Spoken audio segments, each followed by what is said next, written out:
Bharat water ಶಾಕ್ಗೆ ಕಂಗಾಲಾದಂತ Pak ಭಾರತದ dam ನಾಶ ಮಾಡ್ತೇವೆ ಅಂತ ಬೆದರಿಕೆ ಹಾಕಲಾಗಿದೆ. ಪಾಕ್ ರಕ್ಷಣಾ ಸಚಿವನಿಂದ ಉದ್ದಟತನದ ಸ್ಟೇಟ್ಮೆಂಟ್ ಅನ್ನು ಕೊಟ್ಟಿರೋದು. ಸಿಂಧೂ ನದಿಗೆ ಡ್ಯಾಮ್ ನಿರ್ಮಿಸಿದ್ರೆ ಸುಮ್ಮನೆ ಇರಲ್ಲ, ಅದನ್ನ ನಾಶ ಮಾಡ್ತೇವೆ ಅಂತ ಖ್ವಾಜಾ ಆಸಿಫ್ ಎಚ್ಚರಿಕೆ ಕೊಡ್ತಾ ಇರೋದು ಭಾರತಕ್ಕೆ. ಭಾರತವನ್ನ ಕೆಣಕುವ ಹೇಳಿಕೆಯನ್ನ ನೀಡಿರೋದು ಪಾಕ್ನ ಸಚಿವ. 80% ಸಿಂಧು ನೀರನ್ನೇ ನಂಬಿರುವಂತ ಪಾಕಿಸ್ತಾನ ಇದರಿಂದ ಕಂಗೆಟ್ಟು ಭಾರತಕ್ಕೆ ಗೊಡ್ಡು ಬೆದರಿಕೆಯನ್ನ ಹಾಕ್ತಾ ಇದೆ.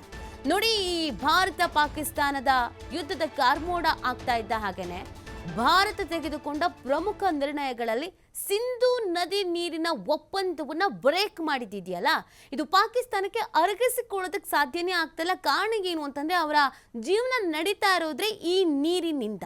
ಹೀಗಿರ್ಬೇಕಾದ್ರೆ ಇದನ್ನೇ ಸ್ಟಾಪ್ ಮಾಡಿಬಿಟ್ರೆ ಹೆಂಗೆ ಕತೆ ಅಂತ ಈಗ ತಲೆಯಲ್ಲಿ ಹುಳ ಬಿಟ್ಕೊಂಡಿದ್ದಾರೆ.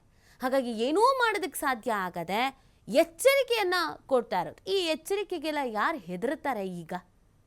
ಯಾಕಂದ್ರೆ ಭಾರತ ಕಠಿಣವಾದಂಥ ನಿರ್ಧಾರವನ್ನ ತೆಗೆದುಕೊಳ್ಬೇಕು ಅಂತಾನೆ ಈ ನಿರ್ಧಾರವನ್ನ ತೆಗೆದುಕೊಂಡಿದ್ದು. ಅರ್ಥ ಆಗ್ಬೇಕಲ್ವಾ ಪಾಕಿಸ್ತಾನಕ್ಕೆ ತಾನು ಏನು ಮಾಡ್ತಾ ಇದ್ದೀನಿ, ಏನು ಮಾಡಿದ್ದೀನಿ ಅಂತ. ಯಾರೋ ಇನ್ನೊಬ್ರು ಹೇಳ್ತಾರೆ ರಕ್ತ ಹರಿಸ್ಬಿಡ್ತೀವಿ ಅಂತ. ಏನು ರಕ್ತ ಹರಿಸೋದು?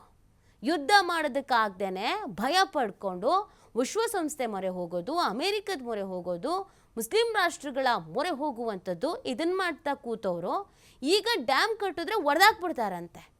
ಈ ಉದ್ದಟತನದ ಹೇಳಿಕೆಗೆ ತಕ್ಕ ಉತ್ತರವನ್ನು ಭಾರತ ಕೊಡುತ್ತೆ.